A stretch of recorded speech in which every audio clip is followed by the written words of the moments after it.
Hello and welcome. Thank you so very much for joining me. My name is Bjorn, and today we're going to be looking at a Sylvanas Windrunner build. Before I get into that though, I wanted to say thank you so very much for all those who've subscribed. I'm past 130 now, I believe, which is insane, and I'm sorry for not uploading if people care. But hey, thank you, and sorry for not uploading. But I will say I kind of have plans for involving myself writing a campaign, because that's generally where all my interests are right now, is with writing my campaign, writing out characters, world building. So I'm thinking I might start live streaming or creating videos in which we can make a world together, but that'll be for another video. Anyways, thank you. Let's get into the build.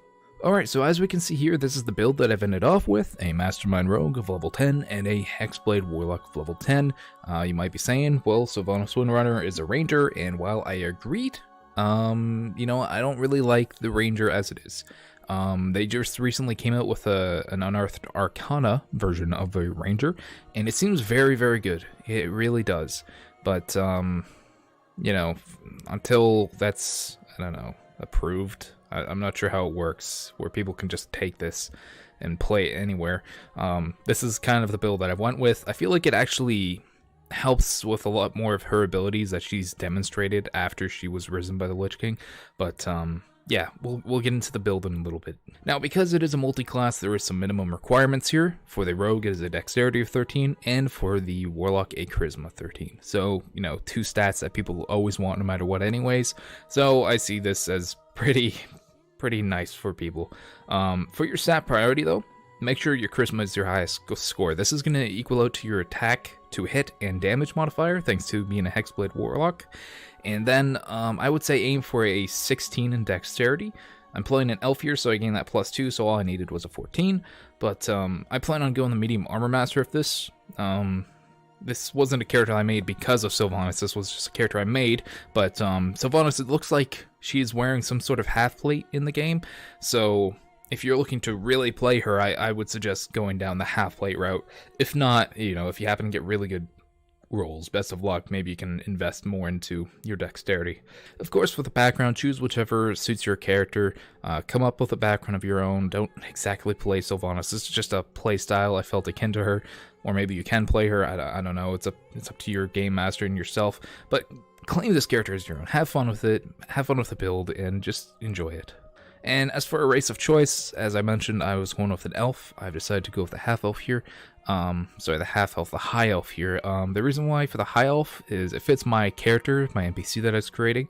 But also for Sylvanas, it kind of fits because she was a high elf in life and sort of in death. All the general elf stuff, perception, +2 to dex, 1 in intelligence.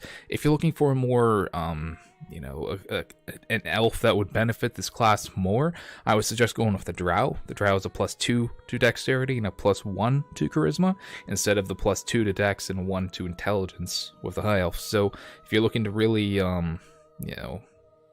make this character optimized, there you go, that's the word, go with the drow. But there's also other races you can go with here. It's up to you, have fun with it.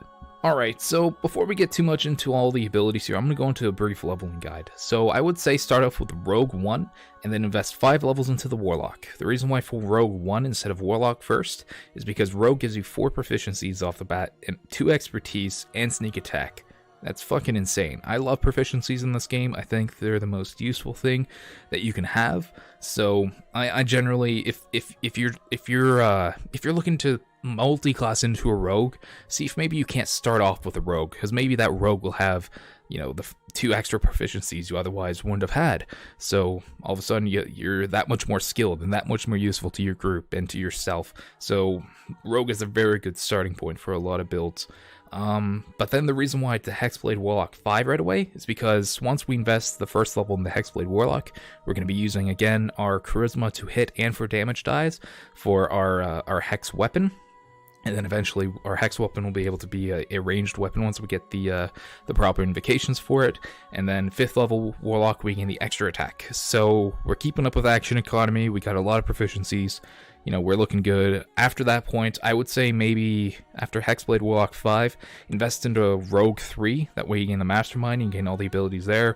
And then after that point, it's just loosey-goosey. Like, feel what you want look ahead and see what you want. But I would say again, Rogue 1, Warlock 5, then Rogue 3. That's a very good route to go.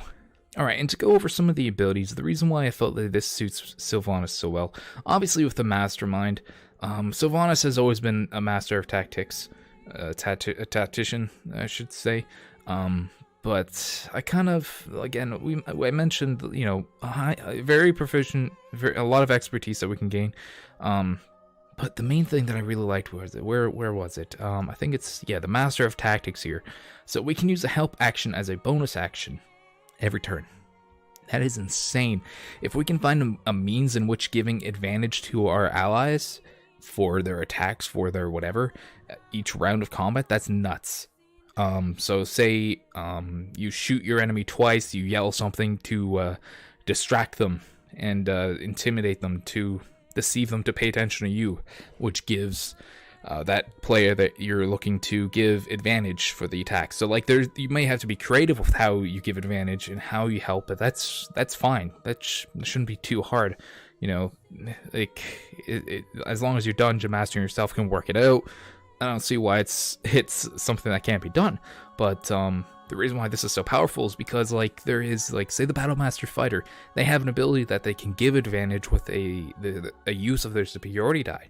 But they have a limited pool of superiority die. Here you don't. You just do this all the time. It's insane. Very, very powerful ability. Of course, the other big reason for the rogue, the Mastermind rogue, is we gain this Insightful Manipulator. This is gathering information. Information will save your fucking life in Dungeons and Dragons, especially at later levels.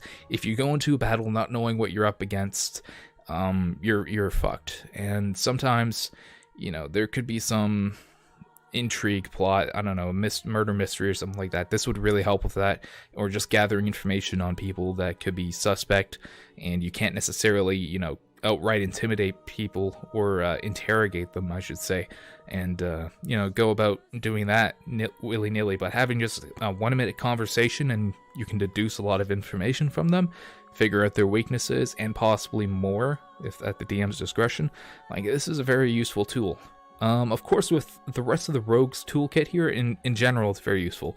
Their sneak attack, I believe, 10th level rogue, it's 5d6 for sneak attack, which is a fair amount of damage that you're going to consistently be doing. Of course, Thieves' Cant, Cunning Action is always useful. You know, the uncanny dodge and the evasion, it adds to that Sylvanas feel of her just being, you know, avoiding damage and never taking a hit. Now, as for the Hex Blade Warlock, I mentioned that once we gain the first level, where on Earth is it? The Hex Warrior. So with this, we're able to use our charisma for our attack and damage rolls. Very, very powerful. This makes it so that our charisma can just be our main focus, with persuading, deceiving, and all that, but also now damaging. So amazing. I love the Hexblade Warlock. And of course, we also gain a very, very powerful ability called through the Hexblade's Curse. With this, we're just going to be able to crit on a 19 or 20, regain hit points if someone kills it, do extra damage equal to our, like, the Hexblade's Curse is insane. It's a beautiful, powerful ability, and used properly, it's devastating. As well, other things that we do gain, we gain the Accursed Inspector. This is neat. I've used this, well, I've used this on an NPC, but one of my players, she would use this generally. She would raise something up and then just send it in as a distraction to get it off of her, and like, you know, be left the fuck alone. Otherwise, this doesn't deal much damage necessarily. It is just kind of a distraction tool. The other big thing that we gain, the reason why instead of going Rogue 11 for the Reliable Talent, which I love, I decided to go 10 into the Warlock for the Armor of Hexes, because this is a very powerful ability that our Hexblade's cursed the target of it. If they roll to attack us, and say they roll in that 20, and we don't want that to hit us, we just roll a d6. If we roll a 4, 5, or 6, they just miss. It's insane. This is a very, very powerful ability. It will help you stay alive. If you don't care for this, I would suggest looking at going into the Rogue 11 for the Reliable Talent, as Reliable Talent is probably, I would say, one of the most powerful abilities in the game. It's definitely top 3 Yeah, I would say it's top 3, that's for sure. Reliable Talent is insanely powerful, but yeah, Armor of Hexes is beautiful. Obviously, for the Pact boon, we're going to go with Pact to the Blade. Once we get in Pact to the Blade, we're able to gain all these extra things here. Take the improved Pact weapon. This is going to make it so you can use a short bow, long bow, light cross, blah, blah, blah, blah, blah. You can use a ranged weapon, essentially. In my own game, I just give this to players. I just allow them to use the ranged weapon with the Hex Blade Pact. It feels right to me. I don't give them this benefit, but you know, maybe converse with your DM, because I don't like having this lot behind an invocation, because invocations can be pretty cool. But of course, another invocation that we absolutely need though is the Thirsting Blade. This is your extra attack.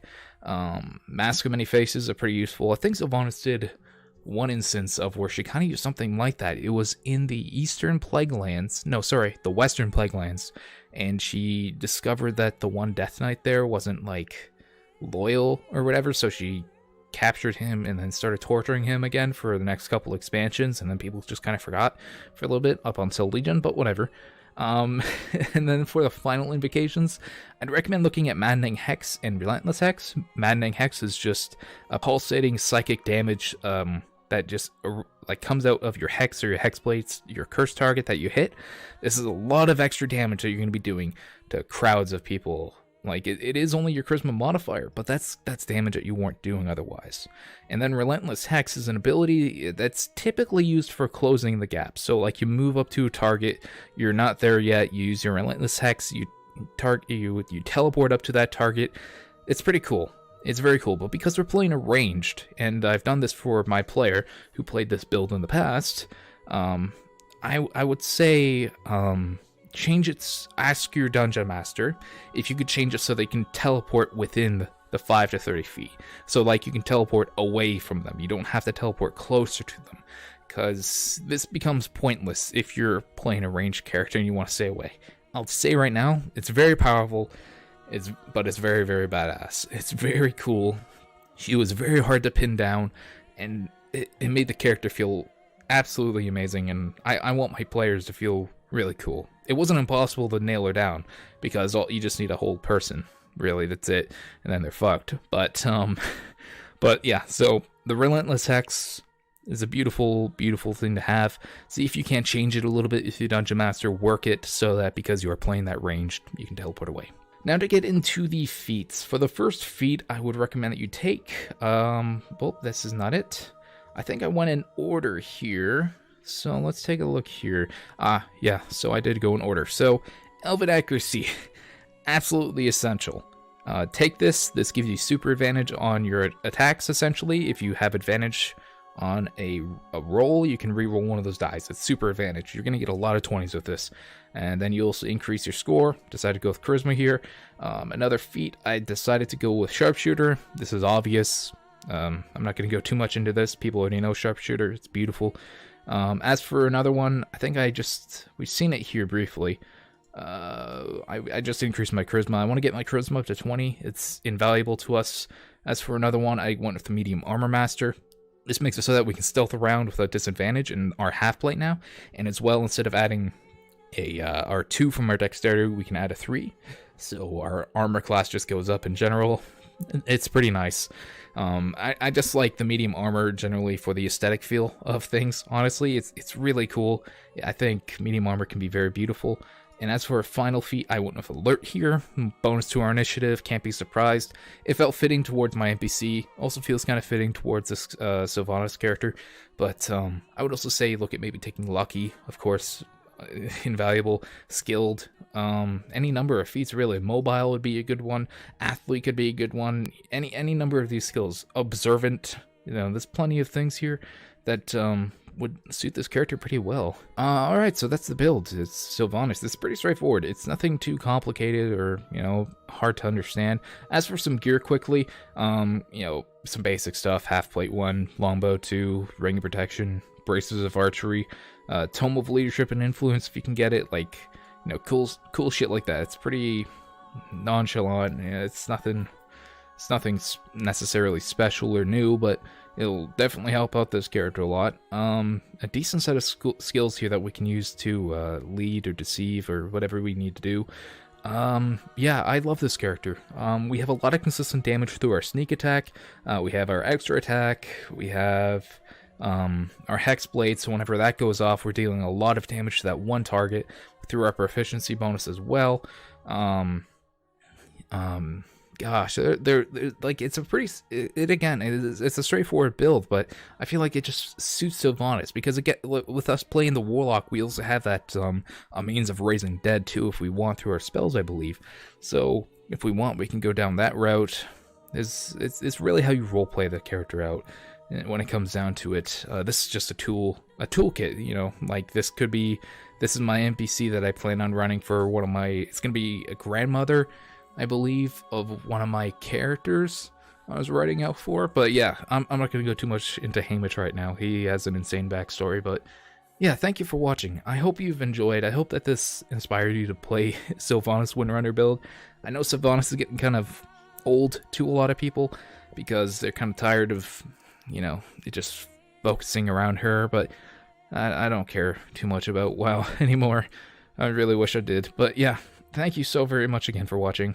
I hope you have a great one, and look, I do want to make a campaign together. That'll be really fun. I'll make a future video about that because I need to get some ideas and feedback, and if I need to stream it, I have no idea what I'm doing. All right, bye bye.